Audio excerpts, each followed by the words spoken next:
Bonjour à tous et bienvenue dans cette nouvelle vidéo. Je suis très content de t'accueillir ou de vous accueillir, si vous êtes plusieurs, pour ce nouveau sujet.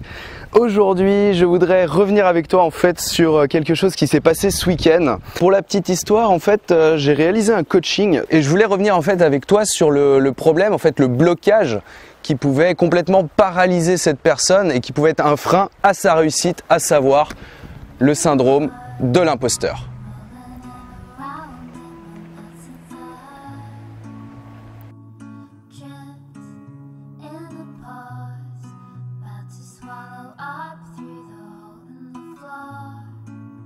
Alors, faut savoir en fait que le syndrome de l'imposteur, c'est un phénomène qui est assez connu en développement personnel. Je te résume la situation en quelques mots. C'est le fait d'aller jusqu'au bout des choses, de mettre toutes les choses en place pour atteindre son rêve, son projet ou tout ce que tu veux.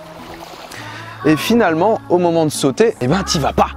Et si t'y vas pas, il y a peu de chances que tu puisses réaliser tes rêves. Tu vois, en fait, ce serait exactement comme si tu avais travaillé toute ta vie, essayé d'avoir un job en or pour avoir un salaire de fou, essayer de soudoyer ta banquière pour pouvoir avoir un maximum d'argent dans ton prêt bancaire, que tu arrives miraculeusement à avoir ton prêt pour t'acheter le bolide de tes rêves, à savoir une Ferrari, et qu'au moment de la sortir du garage, tu n'arrives pas à trouver la force de mettre un coup de clé de contact à cause d'une peur qui est étroitement liée au syndrome de l'imposteur.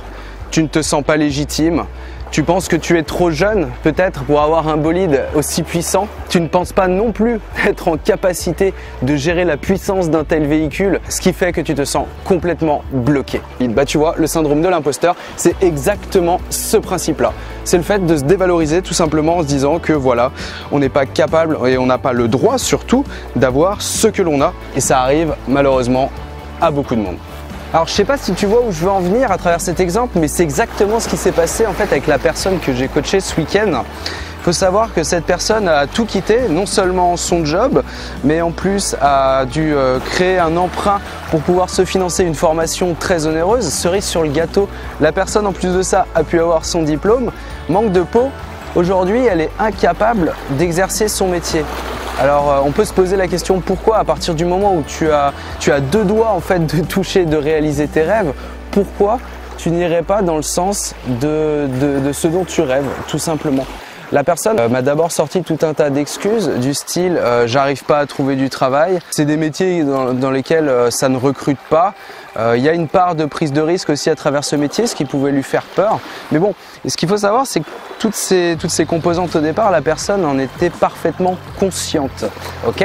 Et d'ailleurs, avant la formation, elle avait trouvé des solutions pour pallier ces problèmes-là. Donc le problème ne vient pas de là. En réalité, en creusant un petit peu avec la personne, on s'est vite rendu compte, elle et moi, que le problème venait de ses croyances et surtout de programmes internes.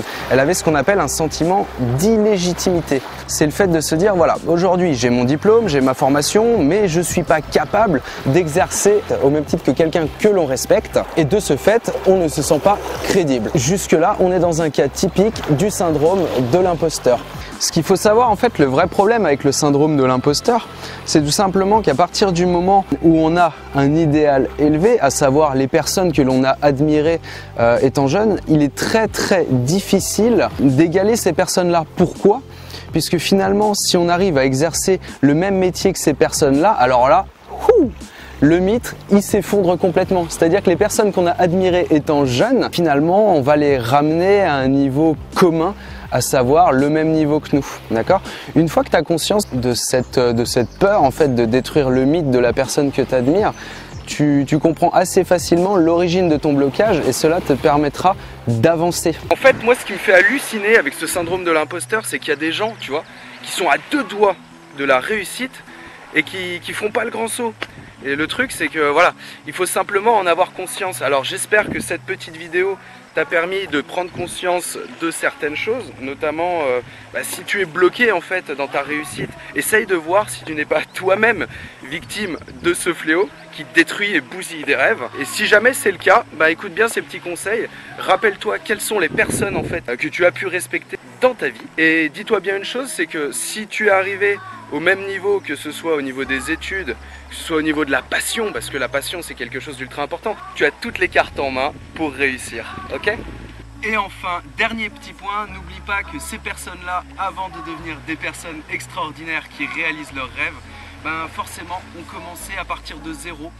Donc si c'est ton cas, ne t'arrête pas là, continue, avance, suis ton cap et surtout réalise tes rêves. Si cette petite vidéo t'a plu, n'hésite pas à me mettre un énorme like juste en dessous de la vidéo. Pense aussi à t'abonner à cette chaîne YouTube, ça récompense mon travail et surtout ça te permet de te tenir informé. Et quant à moi, je te dis à très bientôt pour un nouveau sujet. Allez, salut les gens!